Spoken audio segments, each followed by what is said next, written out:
have 3 seats right up front that are empty, so please feel free to come on up. Nobody up here bites, to my knowledge. Dina, are you? She's running away. She changed her mind. Seeing a movie next door. It's just that I need to read with other. And you're going to read, aren't you? Yes, okay. Welcome. My name is Robin Glossner. I'm the events coordinator here at the Odyssey Bookshop, and I'm very pleased to welcome you here tonight as Dina Friedman presents her collection of stories, Immigrants. Dina Friedman is also the author of 2 award-winning novels, Escaping into the Night and Playing Dad's Song, and 2 books of poetry, Wolf in the Suitcase and Here in Sanctuary. In Immigrants, Friedman draws on her childhood in multicultural Queens, her adulthood in rural New England, her travels in India and the U.S.-Mexico border, and her years as an activist working for Middle East peace and justice. Readers will grow to love Friedman's characters, flawed as they are, as they grapple toward a deeper caring for the world around them. So, with no further ado, please give a warm welcome to Dina Friedman. Thank you.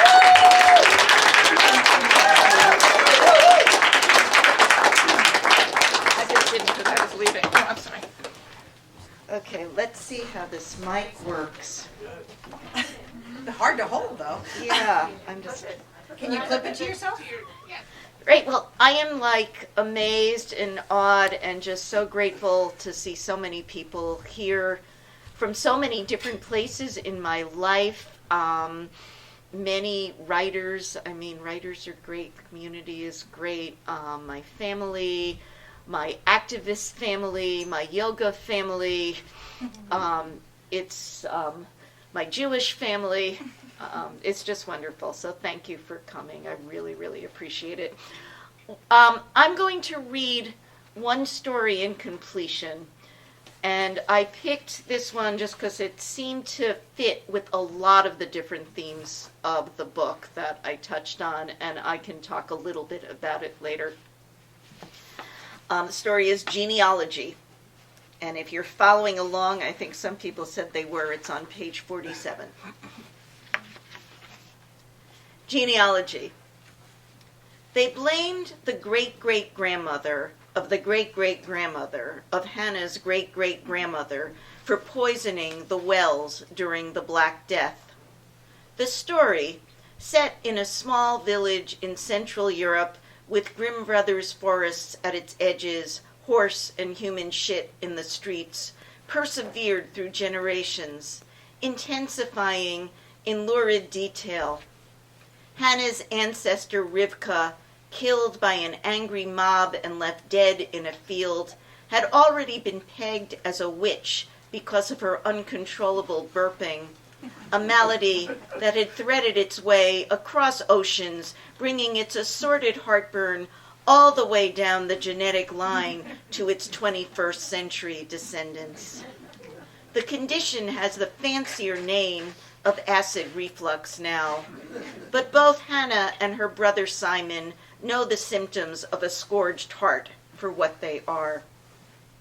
In this time of pandemic redux, the heartburn and accompanying insomnia have been worse than they've ever been in Hannah's old and well-lived life. As she trolls genealogy sites in an attempt to uncover her family's past during the string of empty days that stretched endlessly before her, she reads the following about bubonic plague. You could go to bed perfectly healthy and wake up dead. Insomnia must have been a blessing. For the last 2 months, Hannah has been confined to her Queens Row house, afraid to go farther than her front yard. She stopped taking the subway to the city and given up weekly services at the synagogue, which are all online now anyway. She makes sure not to chit-chat with the passers-by to avoid the possibility of virus droplets flying out of people's mouths and infiltrating her orifices. Instead, she works silently in her front yard garden. It's therapeutic to sink her hands into the dirt, even if she hasn't figured out how she'll get her annuals and tomatoes this year. The synagogue help committee won't deliver plants, though they do take care of her groceries, all kosher, which she doesn't care about, and not the brands she prefers. Not being able to do her own shopping makes Hannah feel distant from her life, as if instead of sitting by a fire, she's watching a crackling fireplace on television. She misses her housekeeper, Isabel, who used to come every Friday. Each Thursday night, Hannah resolves to wake up the next morning and be Isabel, meaning she'll be the one to clean the entire house in 3 hours. But she never does more than sponge the toothpaste off the sink and take a couple of swabs at the toilet. She doesn't care so much if the house isn't clean. What she misses more is Isabel's company, which is odd because Hannah had always been annoyed by the way Isabel went on and on about her sprawling family, her son the sergeant with NYPD, her daughter a nurse in the ICU, all the grandchildren, nieces and nephews, their majors, their jobs, their boyfriends and girlfriends, and new boyfriends and new girlfriends, and who was pregnant and who just had a miscarriage, and whose marriage dissolved because their good-for-nothing husband was sleeping around. All of it in her hard-to-understand Colombian accent, which she'd never lost despite being here for years. Isabel's life was a regular telenovela. Hannah would simply nod her head and make the appropriate noises as they sat with their salami and tuna fish sandwiches after Isabel finished cleaning. Hannah always made sure to prepare a nice salami sandwich for Isabel, since Isabel loved Jewish salami, even after Hannah had to give up red meat because of her heart attack. At their last lunch, well after the pandemic had established its tentacles in New York, and Simon had already talked to Hannah twice about letting Isabel go, their conversation had shifted from soap opera crises to a darker place. Isabel's husband, who worked at a packaging company on Long Island, had lost his job. Her daughter, a nurse at nearby Elmhurst Hospital, had seen all of her assigned patients die in a single day. Her son had been spat on on the subway stairs by a group of rowdy punks wearing Make America Great Again hats. "I told him he should have arrested them for spitting at a police officer," Isabel said, "but he said he couldn't since he was off duty. You gotta be so careful in this city. I said he should wear his police uniform all the time. Sometimes I think he's safer on the beat just because he has the uniform. I don't know what's gotten into this city, this crazy, nasty people." "Meshuggah," Hannah agreed. Isabel opened her sandwich and squirted another glob of the spicy mustard Hannah loved but also didn't eat anymore because it aggravated her heartburn. Then she told Hannah that her brother Paco had been arrested for not having papers. "He's been here 40 years. It doesn't make sense." Isabel's arms waved dramatically as if she were conducting an orchestra with her salami sandwich. "They took him to the jail. I'm scared he's going to catch the virus in there. At least my daughter in the ICU has the masks and the gloves, all the gear, but he's got nothing." Why hadn't Hannah made the connection before? If Isabel's daughter was an ICU nurse, then Isabel, who lived with her daughter and her daughter's husband, was only one step away from the COVID patients in the ICU. Simon was right. Isabel needed to stop coming. Hannah would pay her, of course, and she was sorry about Isabel's brother, but there was nothing she could do about that. She wondered if Isabel had papers. Probably, since she told Hannah her husband was born here, but really, it wasn't her business to ask. They're all meshuggah. Hannah refilled Isabel's glass of Diet Coke, especially that crook in the White House. Rivka's husband, also killed in the mob incident, was named Shmuel, which is the Hebrew for Samuel, the miracle biblical son of the previously barren biblical Hannah. Present-day Hannah has no children, so she's appointed Simon as her healthcare proxy, reminding her brother not to let his sentimental heart get in the way of making rational decisions about her care. "Don't resuscitate me if I'm a vegetable," she told him more than once, to which he always replied, "I love asparagus, but it gives me gas." Lately, Hannah's worried that Simon is experiencing mild dementia. He calls her every morning from his condo in Florida to report his temperature, always between 98 and 98.6. "I guess I don't have the virus," he says, "but I'm so bored." Until the virus hit, Simon's life had been comprised of morning tennis, lunch at the senior center, and evening ballroom dancing, so Hannah can see why he's unmoored. She talked him through the sign-up for Meals on Wheels, but like her, it's not the food he needs as much as the companionship. Simon also has no children, so this branch of the family tree will end when they both die, a sobering fact she contemplates every time she looks out the back window at the stumps of the truncated maple she had to cut back last year, now worryingly slow to leaf out. Hannah might have had a child had she chosen to let whatever was started during one night of poor judgment at a bar grow into a complex set of developed cells, but she'd opted to nip that mistake in the bud. The decision had been as easy as thinning seedlings or swatting a fly, or so she had believed at the time. She wonders why, 50-plus years later, she still has such clear memories of the too-kind counselor, an Irish girl with red braids and freckles, who held her hand through the 5-minute procedure, letting her squeeze her fingers when the cramping became excruciating. "Scream," the girl told her. "It's okay. Pain hurts." After breakfast, coffee, and a lousy cinnamon Danish from the synagogue help people that she never would have bought, Hannah reads more articles on the Black Death. She's never found any mention of Rivka.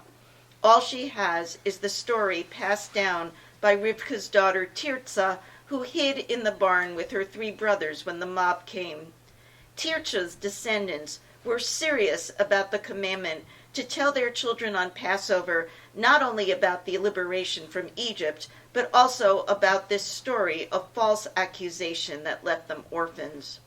The first time Hannah heard about Rivka and the mob, when she was a young child at the Seder table, she had such intense nightmares, she thinks her insomnia might have started the next night, way before she got old and started having heartburn. Even though her search for Rivka has come up empty, Hannah has found many internet articles that talk about how people accuse the Jews of causing the plague. She's surprised to learn this morning that the Pope defended the Jews. "Anyone who blames the Jews is a liar and spreading the word of the devil," the Pope had said. She wonders why, since at the time everyone liked to blame the Jews for everything. Maybe the Pope wanted to enforce the message that God caused the plague as punishment for the people's sins, because it was far better to control the masses by calling attention to their perceived disobedience than to fuel the fires of anarchy by casting a blame on outsiders. And anyone who saw the blood dripping down the white robes of the self-flagellants who traveled from village to village carrying large crosses and whipping themselves would easily absorb this lesson. Yes, that must be it. She's proud of herself for figuring out one more way people in power try to manipulate minds. She phoned Simon, excited to tell him her discovery. "I'm eating lunch," he yawns. "I'll call you back." "Did you get enough sleep?" "Yeah, but I'm still tired." "What are you for lunch?" "Boiled chicken and broccoli. The broccoli's overcooked." "Be grateful you've got food on the table," she says, talking like an older sister, as always. Older by 7 years, so it was strange that Simon had aged first, gone gray in his mid-50s and gotten fat, while she had maintained her hair and figure well into her early 70s with just a little careful color patching from her hairdresser. Only in the last few years had her body softened. She either had better genes, or Simon, a lawyer, had aged from the long hours and stress of his job. Hannah had merely dabbled in different careers, if you could call office support for various nonprofits and low-level jobs in direct care, any kind of career. She dabbled in men, too, never keeping a boyfriend for more than a year or two, and often experiencing long stretches between relationships, times which, she had to admit in retrospect, she was happier, even if she sometimes pined for more constant companionship. Simon, in contrast, had been happily married to Vanessa for 20 years, though at this point Vanessa's death seemed like forever ago. Simon and Vanessa had tried to have a child for years, finally giving up after 2 failed in vitro attempts. Simon wanted to adopt, but Vanessa feared bad genes.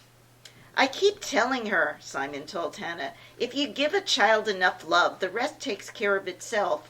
But you know how stubborn Vanessa can be when she's got a notion in her head." In Hannah's eyes, Simon and Vanessa seemed happy enough. Vanessa, also a lawyer, worked long hours and loved her job. "Now I'm glad I didn't have kids," Vanessa confided in Hannah a few weeks after her diagnosis, endometrial cancer, stage 4. How awful to have a mother die on you when you're so young. Before things worsened, Vanessa and Simon took time off from their jobs and rented a condo for a month in the Caribbean, where they drank margaritas and lingered every day by the ocean. After the vacation, they took a brief trip to an institute in Florida in search of a miracle cure involving wheatgrass. Simon had intended to do the diet in solidarity, but he gave up quickly, sneaking off to Wendy's or the deli while Vanessa rested. However, he decided on that trip that he liked Florida, and that when Vanessa died, he would start a new life down there. A secret he kept to himself as the months passed, and Vanessa began her metamorphosis from active to reflective to passive to scarcely a breathing shell to dead in a box and 6 feet under. Hannah felt the weight of her brother's grief like a heavy branch, but much as she wanted to support Simon and draw him close to her, he pulled away, left as soon as he finished cleaning out their West Side apartment, and bought a condo overlooking the Riverwalk in Fort Lauderdale. Now with the pandemic, they're suddenly calling each other every day. Hearing her brother's voice on the phone soothes her, even when he's agitated or bored or boring. Her conversations with Simon are an anchor, especially now that she no longer has Trixie. Something in her heart had always lifted when she saw the schnauzer's mop-like body flip-flopping in unrestrained joy, and it was so satisfying to know the dog was always there waiting for her when she came home from wherever she had been. Trixie had been gone for nearly 2 years, but every day Hannah still looks longingly at the portrait of the dog which hangs over her bed. Really, Trixie had been better than many of her boyfriends. Hannah finds herself wishing her ancestor Rivka had had a dog, though she knew that was highly unlikely. Poor Jews in shtetls in Europe didn't own pets, and Grandma Sadie, who had come from a religious family, told Hannah dogs were dirty and not allowed to hear blessings. But a dog could have set its teeth in the mob, Hannah thought. A dog could have saved poor Rivka. The shrill ring of the phone brings Hannah back to the present. "Have you finished your lunch?" she asked Simon. "Miss White, how are you?" The voice is accented. Can't they hire people who speak English to do their surveys and solicitations? She's about to hang up when the voice says, "It's Isabel." Isabel! She must be checking up on her. How thoughtful. "Thanks for calling. I'm fine, and I hope you are too. No virus, right?" "No virus. It's Paco." Paco? It takes a minute for Hannah to remember that Paco was the name of the brother who had been arrested. "I'm trying to bail him out of jail. If I could borrow, I tried the bank, but they won't lend us money because my husband lost his job, and Paco says it's terrible there. If you get sick and you want to go to the medical ward, they put you in solitary instead. I didn't believe him until I read this article in the paper. There was a riot and they brought in dogs and everything, and now they're threatening everyone who was involved. I've got to get him out of there, but I need $20,000. I'm sorry, Miss White. I wish I didn't have to ask. We're all trying to scrape up what we can, but if there's any way you can help. Isabel breaks off mid-sentence and starts to breathe more heavily. Hannah's embarrassed to hear her housekeeper gulping on the phone, clearly trying not to cry. Let me think it through, Isabel, okay? I'll call you back tomorrow. When Hannah hangs up, she feels that tightened sensation in her chest she gets when she needs to burp or fart and everything is stuck. She has the money in her IRA, but that account and her Social Security check are the only sources of income she has. It's likely more than enough to live on for whatever number of years she is left, but she feels uneasy thinking about not having a cushion. Maybe she'd send Isabel just a little bit of money. It's not Hannah's problem, really. Isabel would be grateful for any contribution. But she could give more. If she wanted to, she could give Isabel the whole amount. And if Isabel didn't pay her back, Simon had enough for 10 people. The situation was too complicated. She needed to think about it. Of course, Hannah doesn't sleep that night. This isn't unusual, just annoying. She does everything she can do to induce sleep, turns off the television and her computer by 10, takes a hot bath, and reads a chapter of a romance novel because they're the only stories with happy endings, and she can't take any suffering at night. She closes the shades, inserts her earplug, starts the white noise machine, and says goodnight to the picture of Trixie before she dims the light. She's almost asleep when, despite her sound-reducing efforts, she hears a siren, another death or near death, en route to the hospital. Why had her neighborhood become the epicenter of the pandemic? Was it something she'd done inadvertently? Something in her family's genes? That was ridiculous. As absurd as accusing Rivka of poisoning the well or claiming God caused the plague to punish people. But even though she knows her sleep-deprived brain will often go to irrational places, she can't turn off the thought. She'd feel so guilty if she turned Isabel down. In her heart, she doesn't want to help Paco. She doesn't even know him. And Isabel's life has always been one of those dramatic sagas that are better to watch from a distance. Really, she doesn't owe Isabel anything. Even sending her a check when she wasn't coming to clean anymore was a gift she didn't need to give. But that was okay. Paying Isabel was an easy mitzvah already in her budget. It should be enough. As Hannah rolls onto her back, the stabbing pain of acid rises in her chest. She knows this position aggravates the heartburn, yet her body keeps wanting to be supine. When she's dead, they should bury her face down. That doesn't make sense. You're not going to keep having heartburn after you're dead, she tells her crazy brain, which is jumping around so fast she can barely follow the synapses. Another siren sounds, another almost dead person.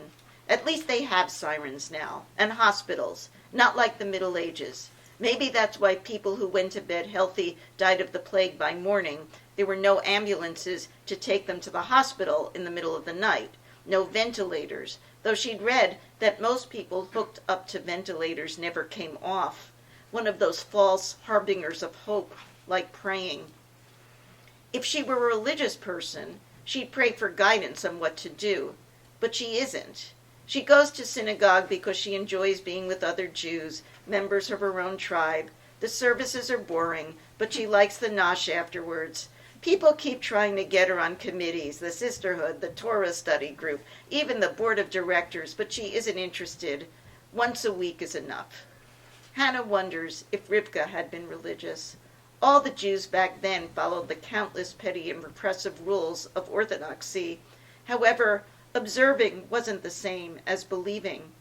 Or was Rivka really some sort of witch, like she was accused of being, with a direct line to a source of truth? Wasn't a line to truth all anyone wanted? Certainly all Hannah wanted. A pathway to a set of principles to guide your decisions. Since the abortion, she's always second-guessed herself, even with the no-brainer of having to put down the dog. The vet told her Trixie didn't have much longer and euthanasia was the only humane thing to do for an animal in pain, but Hannah still hemmed and hawed for days before she could bring herself to say goodbye. If only she could be like Simon, confident in his decisions, even the rash ones, like moving away from everything he knew. She'd give Isabel $1,000, not $20,000. Isabel would be grateful, at least she should be. She'd tell Isabel she couldn't afford to do any more. You never knew what the future would bring. What if she needed an expensive heart operation, something Medicare wouldn't pay for, or those through-the-roof cancer drugs Vanessa had to take? Life was full of unpredictability. Simon's phone call wakes her out of a fuzzy sleep. The clock numbers are blurry without her glasses. How could it be 9:30? She never sleeps so late. 98.4, he says. How are you? Groggy. I had a terrible night. I feel like a dead person. Don't talk about dead people. There are enough of them in the paper. I keep hearing ambulance sirens. And Isabel asked me for money to bail her brother out of jail. They arrested him for not having papers. You shouldn't get involved in other people's business. What are you having for lunch today? I need coffee. I'll call you later. Hannah sinks into another 10 minutes of unsatisfying sleep before hoisting her creaky body out of bed and starting the pot. She brushes her teeth, pours a bowl full of cornflakes, adds a banana to settle her sour stomach. No point in getting dressed. Her day and evening wear have morphed into the same all-purpose t-shirts and baggy pants. What had she decided last night? To give Isabel $1,000. Yes, that's what she'll do. Before Simon tries to talk her out of it, she'll write a check, put on a mask, and trudge all the way to the mailbox on the next block. An adventure. Over breakfast, she reads how the Black Death would often disappear for a while and then return, a pattern that persisted for hundreds of years. Shortly after Tirza lost her parents, all three of her brothers succumbed to the plague, perhaps vindicating Rivka post-mortem, because even the Christian villagers wouldn't have thought she'd have poisoned her own children. A few years later, Tirza and her new husband were expelled from their village. They ended up in Poland, where her grandma Sadie's cousins and their children died as part of the Warsaw Uprising, another story their family always told at the Seder. At least they died fighting, Grandma Sadie used to say every single year. They didn't just lie down and take it. Of course she has to help Isabel. She goes to her desk and writes a check for $2,000. She's signing her name when the phone rings. This time she recognizes the number. Isabel, I'm writing you a check. I can't give you the whole amount, but I hope it can help. Let me know, she adds carefully, realizing she wants to make sure to leave an opening for her housekeeper to ask for more. They deported him! Isabel interrupts with a cry of raw pain that reminds Hannah of her heart attack. I can't believe it. He's been here since he was 18 years old, and they just took him away from his wife and kids and grandchildren. Everyone, he doesn't even know anybody in Colombia anymore. Meshuggah. Meshuggah is Hannah's fallback word for anything she can't make sense of. Since the pandemic, she's been saying meshuggah several times a day, if only to herself, pretty much every time she reads something she doesn't like in the paper or hears on the TV news. But even though Isabel's heard the word, Hannah knows meshuggah doesn't have the same context or meaning that it does for her. What can she say to stanch the sound of Isabel's sobbing? Why hadn't she given Isabel the $20,000 the minute she asked for help? What if it were Simon who'd been taken? Hannah wishes Isabel were there and she could hug the woman, though she doesn't remember ever hugging Isabel back in the pre-pandemic days when hugging was allowed. Instead, she holds the phone away from her ear as she struggles for words that could acknowledge the clot of shared history and tragedy transcending tribal connections, words that would work like miracle medicine, forging a pathway through the familiar burn in her constricted chest cavity, whose temperature was now rising to a fever pitch. Thank you.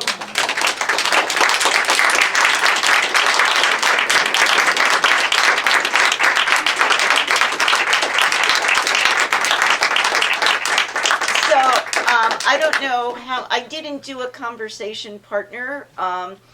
I made Shell my plant. If nobody has questions, I gave him some questions to ask me, but I'd rather get questions from the rest of you. I'd rather have all of us be a conversation partner. And Robin, I trust when this has gone to the point where it needs to stop, you will tell me? Absolutely. Okay. No Okay, worries. so questions, anybody? I see somebody in the back. Is that Darlene? Oh, Yeah. no, I didn't, but I'll ask a question. Okay. It's very interesting to me, the character of Isabel. Did you know her personally? How did you come about depicting, 'cause you were The saying- character? Yeah, the Colombia, right? How did you do that? How did I do that? Yeah. I modeled her after a Colombian woman who is a house cleaner for my mother, who kind of talks like that. So I apologize if I did anything that was not, but my mother's housekeeper does not have a brother who was deported or any of that. That I just made up based on my knowledge of what is going on in families in the country since with immigration, especially under Trump. That was my question. What was your inspiration, and were you kind of exposed to, other? I'm having a hard time hearing. She said, what was your inspiration? And were you exposed to, what was the rest? Like the other cultures, were you inspired by your exposure to other cultures, like the Colombian culture, or you just picked it out randomly? I was motivated mostly from thinking about the difference in which people's lives are at risk. So in the book, in this story, the person who's in danger or her brother is from Colombia. In another story, there's somebody from Guatemala. I kind of picked different countries in Central and South America for some of the stories to try to show that it's kind of all over, it's all over the place. And actually I had one story where the person in danger was from Iraq, so I wasn't just talking about Central and South America. And I recognize that I may, in doing that, I may have not done it as accurately and as possible, because I can't, even other than writing the Jewish perspective, I really can't do it, but I didn't want to be able to talk about the danger that people find themselves in. I found that I had to, have characters that I didn't have as much of a direct line to. It's very nice. It's very empathetic. Very Thank nice. you. Okay, Lindsay. Yeah, I love listening to you read, and I love just, for a while I just closed my eyes and followed the arc of the story. And I wonder if you could talk about how you see or where you write from when you're seeing that arc of a short story. That's a great question, and I don't know if I can answer it, but I will try. So, I tend to write first through character. It's almost like I'm a very auditory person, so it's almost like I hear a voice, and the voice is talking to me. And then the characters come, and then I think about the situation. This story particular, I can talk a little bit about this story. I wrote it in 2020, and so I had read that people were blaming the Jews for the Black Death. And I thought about, and I'd also been doing all this immigrant justice work, and I thought there's a connection here with those two things. And I kind of knew that.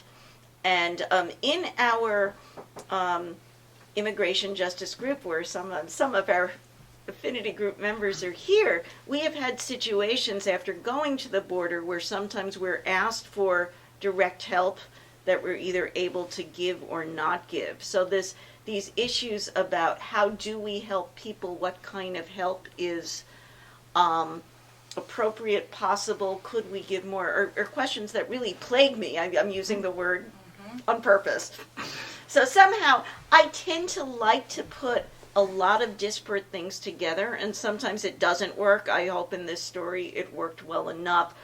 But sometimes I'm trying to make these, huge leaps. But those were the three things that I was thinking about, was the, helping, how do we help someone in need directly? What do we do when we're directly asked for help, which is a very different thing from going to the border and then saying, this is terrible at the border, I'm going to tell other people, and giving a few bucks to some organizations that are working on that.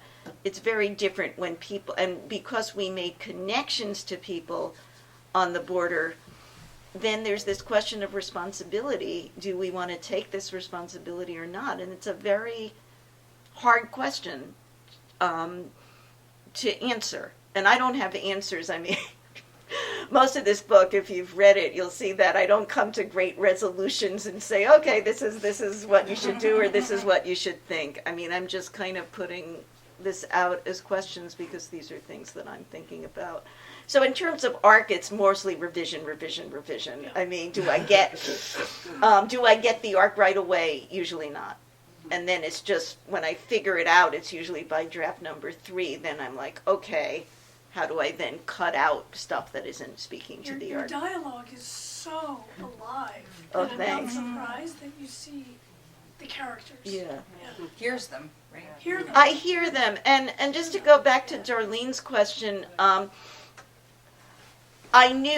modeled this after a woman I know who was just a New Yorker. I mean, she was Colombian, really, Colombian American at this point, and she just sounded like all these other New Yorkers. I mean, so it's the language of my landsmen and my neighbors, and so I'm very comfortable. Not all the stories are in that voice, but I'm very comfortable in that milieu because it is I think Grace Paley said at one point, listen to the language, whatever it is. It could be for many of you different language. Listen to the language of your childhood. Listen to those voices, because that's probably the closest to your true voice or language that.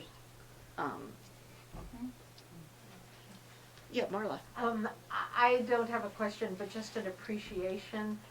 I love the way you weave humor. Oh, thank you. into an incredibly difficult subject. You hold a mirror up to us all on this question of responsibility, but you do so with a loving sense of humor. And I suppose if I had any question related to that, it would be, how do you know when the humor is going to be okay?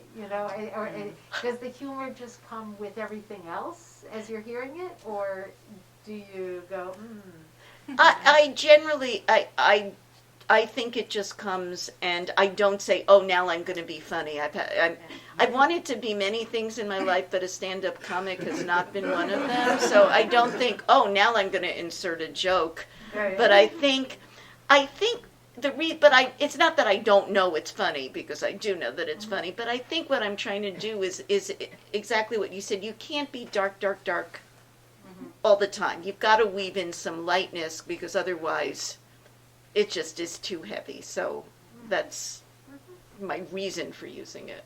Yeah, Renee. These characters are so full, and it's short stories, right? So Yeah.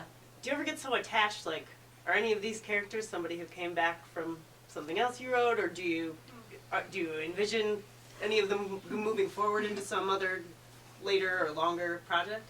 Well, the last story in the book, The Fence, comes from an unpublished novel that poor Bruce, I think, had to read like 7 times. I don't know. Enjoyed it every time.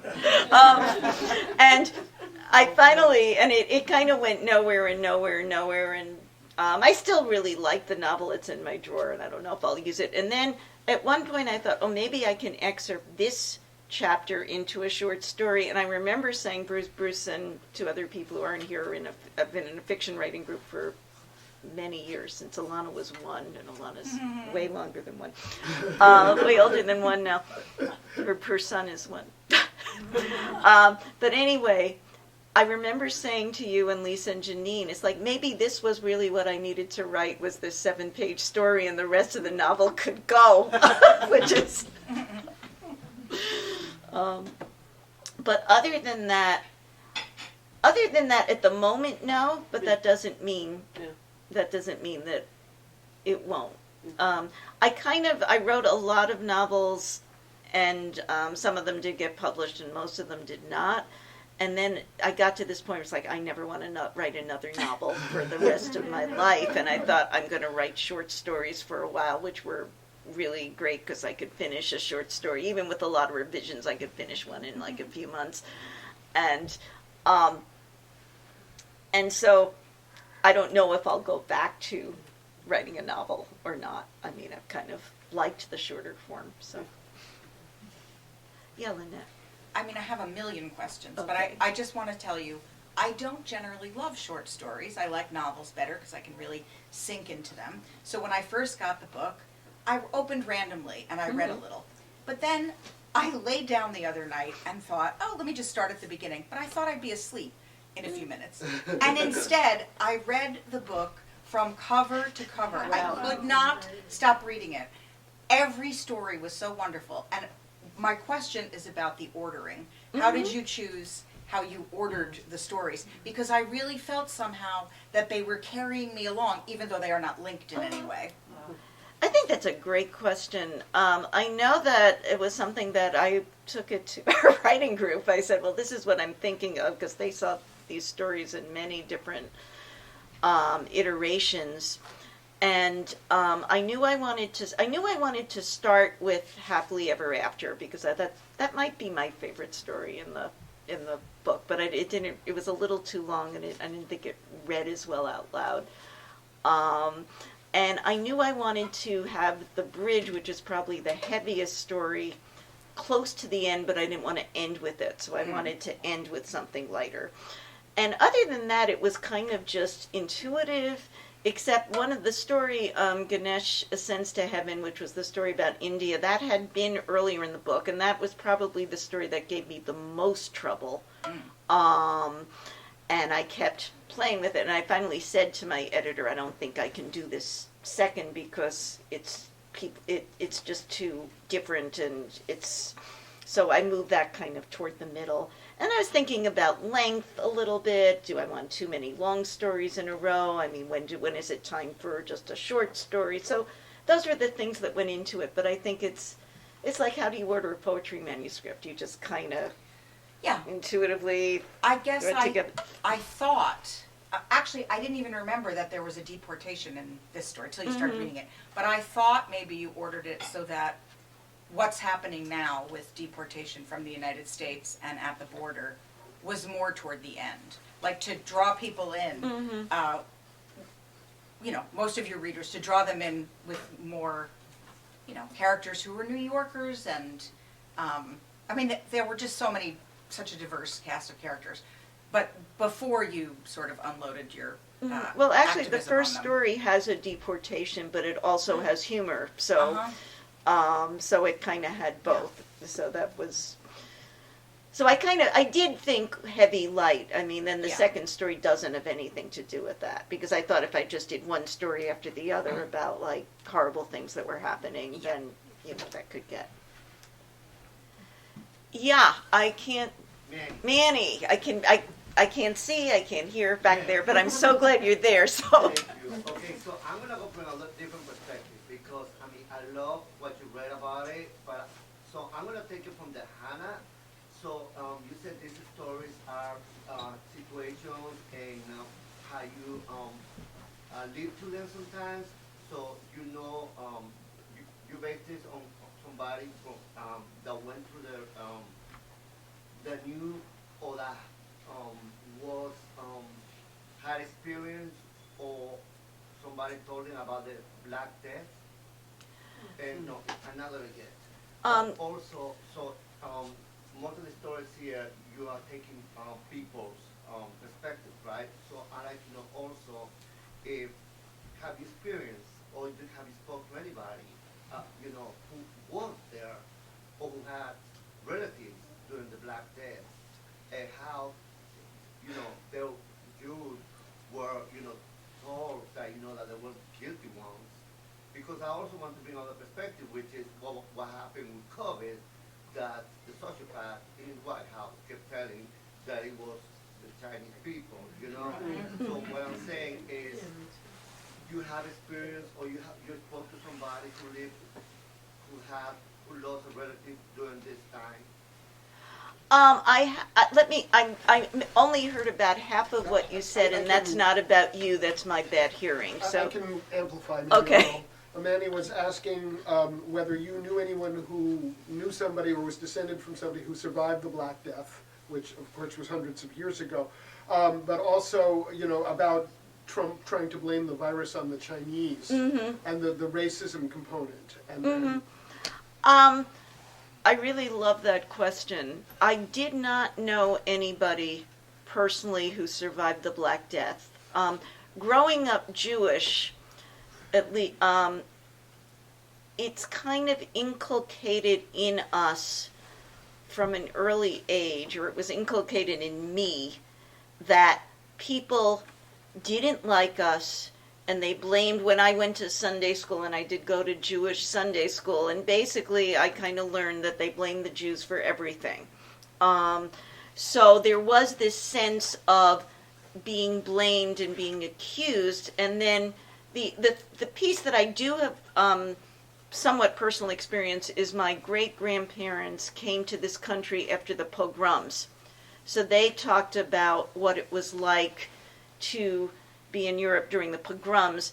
My grandmother told this story about her grandmother, where she said the soldiers would come, and my grandmother would make the sign of the cross and say, "Christians live here," and she'd slam the door. And kind of, this was, so this sense of victim, and this is really important to my immigration justice work and also to my writing. I mean, I feel that my Jewish identity, not as a victim personally, but as from a culture where we've been perceived, where we've been blamed for things, and that there's kind of this victim mentality in our DNA, which I don't think I carry it as much as some people do, but it's kind of almost this understanding that does inform my immigration justice activism, because I see that when people say we shouldn't let all these people in, they're at the border, blah blah blah, there were too many, I think about all the Jews who were denied entrance to this country before the Holocaust with the same arguments. Well, yeah, sure, we want to help them, but there were way too many of them. That there's this sense of belittling other people's situations, and then just pretending it doesn't matter because we have to make sure that our border is, this whole idea of the border is secure. The border is secure, and these people are invading. The words that are being used now, invasion, is very much like a word that was used in the Holocaust. The Jews are invading. I mean, even now, even in this country, there are instances. It's not in South Hadley, but the Jews are invading and all that. So in that way, yes. But I made up the character of Hannah. I mean, she kind of reminds me in a composite way of a lot of people that I knew, but I didn't necessarily model her after one person. And I made up the whole thing about the Black Death, but I got it from reading that this really happened, that people did blame the Jews for poisoning the wells. That this is kind of known history. Did I answer your question, Manny? Okay. One more. Yeah, one more. There's one more. Okay. Okay, in the back. Yes. Hi. Thank you very much. You're welcome. I was curious about your motivation for writing and how it came about. Whether you came up with the idea of immigrant stories and the need to tell them, or if you came up with individual stories first and realized, oh, this is something I should seek out more. Okay, it was definitely the second one. I didn't necessarily say, oh, I'm going to write a short story collection about immigrants. It was more that basically what happened is because I was doing all this immigrant justice activism, it was what was in my heart. And I write what's in my heart. And actually, I would say it's only been in the last maybe 10 years or even less of my life. I mean, I've done political activism most of my life, and I've written most of my life, and usually I felt like they were just two totally separate tracks. And if I, excuse me, if I tried to write anything political, it just sounded didactic and stupid.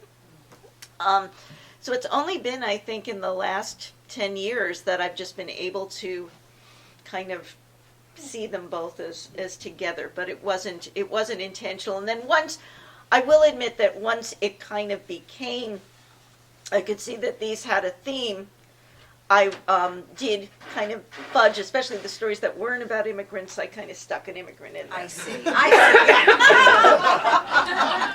So the story about the woman with the bats, I made the second character, a Chinese American adopted, and then the one about, with one of the ones is very old. Nirvana was a very old story. Was about the woman who was pregnant and she's married to the Russian pianist. Well, in the most versions, the one she was married to was not a Russian pianist. It was just some guy. So I did do that, but I didn't really change the arc or the plot of any of the stories. Okay, so thank you so much.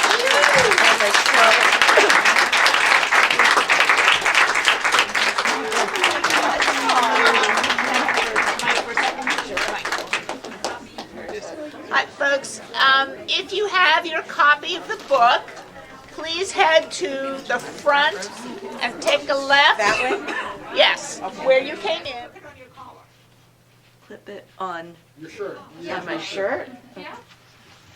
I just didn't do that because I was leaving. Somebody, Let me help you.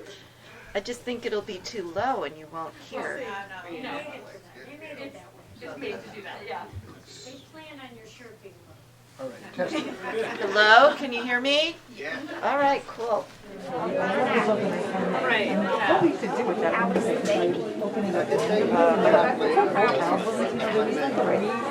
Yeah.